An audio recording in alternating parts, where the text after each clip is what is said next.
Hello guys, welcome back to my YouTube channel. तो दोस्तों, आज ये देखिए कितने दिनों बाद आई हूँ मैं इस चैनल पर वीडियो अपलोड करने के लिए।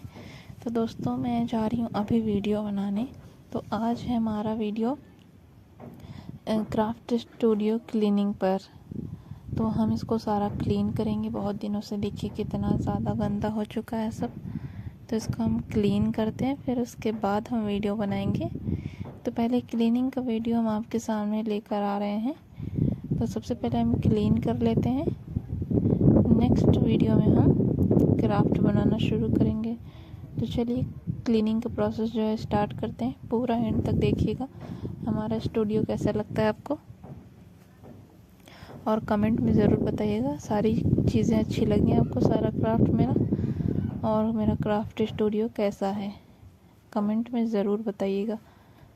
तो दोस्तों, अगर अच्छा लगे वीडियो को तो लाइक शेयर सब्सक्राइब ज़रूर करिएगा, ठीक है। तो पूरा वीडियो देख कर जाइएगा। क्लीनिंग स्टार्ट हो चुकी है।